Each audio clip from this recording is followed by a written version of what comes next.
Porque eso que dices que te están expoliando el poder adquisitivo los caseros, los que realmente expolian tu poder adquisitivo son aquellas personas que tienen la capacidad y la maquinita de imprimir dinero constantemente, produciendo inflación. Y eso hace que por mucho que a ti te suban el salario mínimo o que te rebajen el precio del alquiler, cosa que no pasaría... Los caseros puedan subir el precio de la vivienda. Entonces, que aunque a mí me suban el salario, yo no veo cómo mi vida mejora porque el 80% de mi salario se va a la vivienda. El 80% lo dudo mucho, pero aún así... La media en Madrid a día de hoy está en 72% y pero si nos fijamos me hablas en grupos... de zonas súper tensionadas, ¿eh? También hay lugares en España, pueblitos donde hay casas por 30.000 euros y nadie las quiere comprar. Entonces aquí hablamos de un problema de que todo el mundo quiere vivir en ciertas zonas del país y entiendo que tú crees que esas personas deberían tener derecho a vivir donde quieran. Pero te acabo de dar el dato, Pedro, que hay lugares donde la población está decayendo, o sea, que la gente no quiere vivir ahí y las casas siguen subiendo. Sí, y los tomates también. ¿Por qué siguen también subiendo las casas? Porque las estamos viendo como un bien de inversión. Claro. Entonces, es un lugar donde voy a poner mi dinero. Pero ¿y cómo no va a ser así? Pero lo que estoy diciendo es que tú estás haciendo negocio con la vida de la gente. Eso es lo más rastrero que hay. Claro, Pedro. que no, por supuesto. Eso es lo más rastrero que hay. Eso es totalmente incoherente lo que estás diciendo. No tiene ningún sentido. Porque eso es como decir, entonces el que tiene una frutería y está haciendo negocio con su frutería también hace negocio con la vida de los demás. Pero ahí volvemos a lo mismo. Y la farmacia. Pero ahí volvemos a lo mismo. Farmacia, ¿eh? Sí, pero ahí volvemos a lo mismo. El precio de la fruta, el precio del pan, aunque vaya subiendo... O sea, si el precio del pan hubiera subido lo que ha subido la vivienda en los últimos años, a día de hoy una barra de pan costaría 13 euros. Claro, pero ¿sabes lo que pasa? Lo que pasa es que se ajusta a lo que puede pagar la gente. Eso no es a día así. de hoy lo que ha ocurrido es que por estas lógicas especulativas en las que vemos la vivienda como un bien de negocio, en el que además no estamos hablando de que Ramón, José Luis, Carolina o María José están invirtiendo en vivienda. Estamos diciendo que a nivel global, las élites globales están viendo en la vivienda un lugar en el que depositar su riqueza. O sea, estamos compitiendo personas de a pie que necesitamos una casa en la que vivir con gente especializada en hacer negocio con nuestra vida.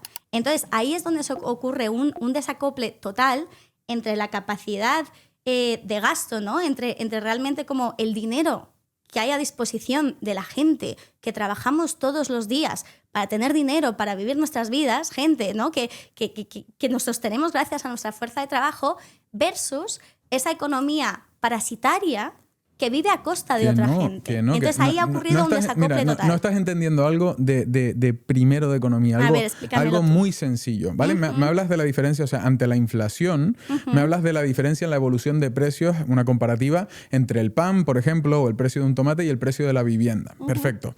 Bien, si hay...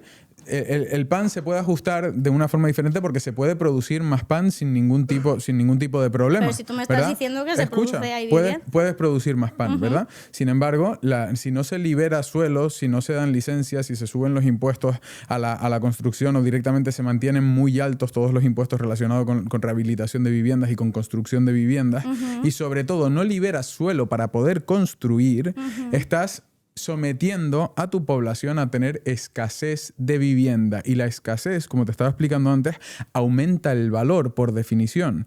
Es decir, si capan mañana el precio el número de viviendas que hay en España y de repente nos duplican a todos, pues claro que va a aumentar el precio porque todos vamos a estar peleándonos a nivel económico por acceder a esas viviendas. Entonces, el que expolia no es el casero, es el que no para de imprimir dinero entonces, para devaluarte. ¿Cómo justificarías que, por ejemplo, en los años previos de la crisis se estaba construyendo a mansalva, ¿no? Sí. Se estaba liberalizando a más no poder. Demasiado. Y el precio subía y subía y subía. Y después hizo hasta que ya no fue... Claro, y después explotó. Porque eso era una burbuja especulativa. Es decir, igual que la de ahora, Pedro, porque ahí es lo que estamos hablando. Estamos en lo contrario, ¿eh? Pero si sube el precio, estamos en máximos históricos del precio de la vivienda. Nunca, la burbuja nunca... Espera, venga. Te has hablado un ratito. Pero escucha un momento. La burbuja de 2008 explota porque se estaba construyendo vivienda por el simple hecho de que sube de valor. Entonces siempre parece una buena idea. El decir, oye, Que es que compras un piso, metes dinero aquí para hacer un piso y esperas 6 meses y le sacas un 27% de rentabilidad. Esto es un negocio cojonudo, vamos a hacerlo. Lo que pasa que ahí se infla el mercado de una forma que acaba en un entorno delirante mentalmente, ¿no? Y lo que pasa es que no habían personas realmente para vivir en ese tipo de viviendas y por lo tanto, pues pasa lo que pasa, se explota la burbuja. Claro. Pero aún así se justificaba con que había habido muchísima migración, con que la gente tenía mucha capacidad de gasto y demás. ¿En qué sentido? Pero de todas formas, bueno, 2018, yo creo que estamos de acuerdo en lo que acabas de decir. Ahora mismo estamos en precios históricos, máximos históricos, perdón, ¿no? Tanto de compra como de alquiler. Como de todo, casi. Bueno, yo hablo de vivienda, que es a lo que hemos venido a... de S&P 500, Nasdaq, o sea, te puedes ir... Acciones, una vez más, economía especulativa, igual que la vivienda, y aquí lo que estamos problematizando es por qué la vivienda no ha de ser eso, ¿vale? Porque vuelvo a decir, aquí hemos puesto por encima... O sea, y no ha ocurrido, perdón, además, es verdad que digo, hemos puesto... No ha ocurrido de forma natural, no ha ocurrido de forma orgánica, de forma como esto, it was a given, ¿no? Esto se supone que tenía que ocurrir. No, esto ha ocurrido por decisiones políticas concretas. Esto ha ocurrido porque se ha potenciado que se entienda la vivienda como un negocio, ¿no? ¿En qué sentido? Pues en el sentido de que eso ocurría a nivel internacional, pero en España en concreto, ya desde Franco se venía viendo, ¿no? Como que esta cuestión cultural que tenemos en España de entender que el ladrillo siempre va a valer más, que tienes que intentar como primero tener una propiedad, segundo tener una segunda vivienda, ¿no? Y cuando puedas como tener más, pero sobre todo, como vuelvo a decir, en estos últimos años. ¿Qué ocurre en 2013 en España? Ocurren 3 cosas principales. 1, acaba de ser la crisis de vivienda y hemos tenido más de 1 millón de desahucios. ¿Por qué hemos tenido más de 1 millón de desahucios? Porque se ha decidido rescatar a la banca, a los ricos, al sector financiero por encima de la gente. Dejamos a 1 millón de familias en la calle porque preferimos salvar a estos visionarios, ¿no? Que supuestamente nos iban a traer mucha riqueza. Bueno, ha ocurrido, lo hemos hecho. Hemos dejado 1 millón de personas en la calle, 1 millón de familias. Entonces, tenemos 1 millón de viviendas vacías. ¿Qué hacemos con ese 1 millón de viviendas vacías? Tú mismo acabas de decir, no hay gente que las habite. Claro. No hay gente. Entonces, ¿qué hacemos con ellas? ¿A quién se las podemos encasquetar? ¿Venderlas? ¿A quién? A quien esté dispuesto a comprar. Y normalmente es el dinero institucional el que compra en esos momentos. ¿Quién es en el 2013? No lo sé, dímelo tú. ¿Será Vanguard, los fondos BlackRock? De inversión. Exacto. ¿Vale? Los fondos de inversión extranjero llegan a España por primera vez en el 2013. Eso se llama movimiento inteligente por parte de ellos. Eso se llama reajuste de capital.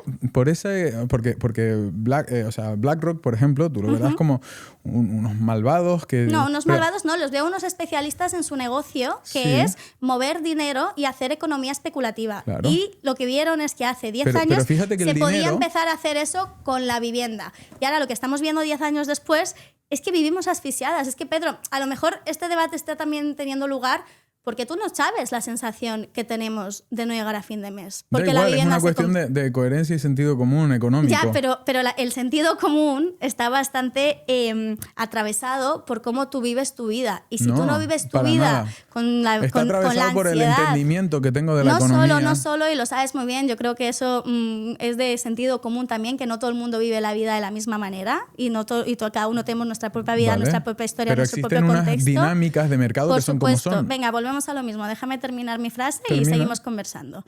Yo entiendo que a lo mejor tú no sabes conectar con esa ansiedad que sufro yo, pero que seguramente sufran miles de personas que nos están escuchando ahora mismo en tu podcast. Da igual. Esa ansiedad de que cobras la nómina y ya se te ha ido la mitad o más de la mitad en pagar un alquiler. En vez que trabajas todos los días y no puedes ahorrar nada. ¿Y qué? En ver que tu casa cada vez vale más para que alguien que su objetivo es vivir de rentas, ¿no? Esa famosa libertad financiera, que claro que todos nos queremos liberar del trabajo. Yo también me quiero liberar del trabajo, pero nunca lo podemos hacer a costa de otras personas. Eso es extremadamente rastrero y ruin. Entonces, yo entiendo... ¿Quién es rastrero y ruin en esta ecuación? Pues no lo entiendo. El capital inmobiliario. O sea, la gente que invierte en vivienda con el propósito de hacer negocio con la vida de la gente. O sea, hacer negocio con la vida de la gente no debería estar permitido. O sea, nuestra solución ante todo este problema es sacar la vivienda del negocio. Y si no hay gente que invierta en vivienda y que compre vivienda para poder alquilarla o que construya vivienda porque es parte de su negocio y por lo tanto están los incentivos alineados, que es en lo que consiste absolutamente todo. Si hacemos expectativas, incentivos, eso es economía especulativa, si es que estamos por muy de acuerdo. Por supuesto, pero es que la especulación no es mala. No pero puede yo te estoy serlo. diciendo especulación inmobiliaria. O sea, la especulación especulación inmobiliaria podríamos hablar en no otro es podcast mala. de cómo entendemos No la es economía. mala. Pero yo entiendo que hemos hablado de vivienda, ¿no? Vale, y vivienda pero volvemos mira, a lo mismo. si fuera un supernegocio, el desarrollo inmobiliario en España, pues probablemente yo estaría metiendo mi dinero en hacer un desarrollo inmobiliario en España. Como no me parece los y incentivos... te daría absolutamente igual la gente que vive ahí.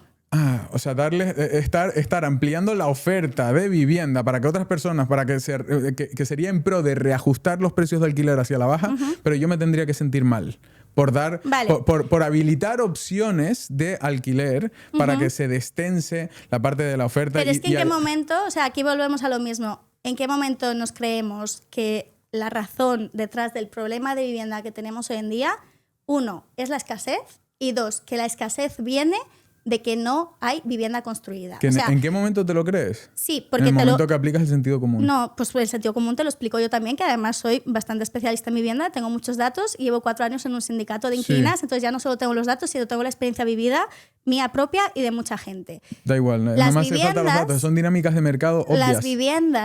Las viviendas, la escasez, ¿no? Si hoy en día hablamos de que es un problema de oferta y demanda, lo que estamos viendo es que por un lado la demanda está hinchada. Porque la demanda no estamos hablando solo de las personas que necesitamos una vivienda para vivir, ¿no? Que yo entiendo que en el sentido común... Inflada, no lo entiendo. Espera, si me dejas yo sigo explicando porque a mí me gusta mucho explicar lo que digo para que así me entienda la gente. Entonces, no te preocupes que yo te lo explico. Muy bien. Si hablamos de oferta y demanda, si nos fijamos en la demanda está hinchada, ¿vale? Porque nosotros podríamos decir, las viviendas son para vivir. ¿No? Las viviendas, las casas son para vivir. Todo el mundo tiene una casa porque las casas están para vivir, las necesitamos para ello. Pero aquí ocurre que hay una balanza. Está la función social de la vivienda, la de ser su uso residencial, su uso, función social, ¿no? Su bien de uso, su valor de uso. Y luego está la función de mercado, su función económica, ¿no? Y esta balanza es una balanza. ¿Está separado? Está separado. ¿En qué sentido? En el sentido de que si una sube, hasta la otra baja. Espera, yo sigo. No, pero mira, si una sube, un segundo. No, pero déjame terminar de explicártelo. Esto es como decir, no, es que un hotel, por una parte, está hecho para ir de vacaciones y disfrutar, y por otra es un negocio, ¿no? Es lo mismo. Pero volvemos a lo mismo. Una cosa son las cuestiones que podríamos llamar de lujo. Bueno, no tendríamos por qué ver el descanso hostal, como lujo. Si quieres. No, pero vuelvo a decir, no necesitamos un hostal para vivir.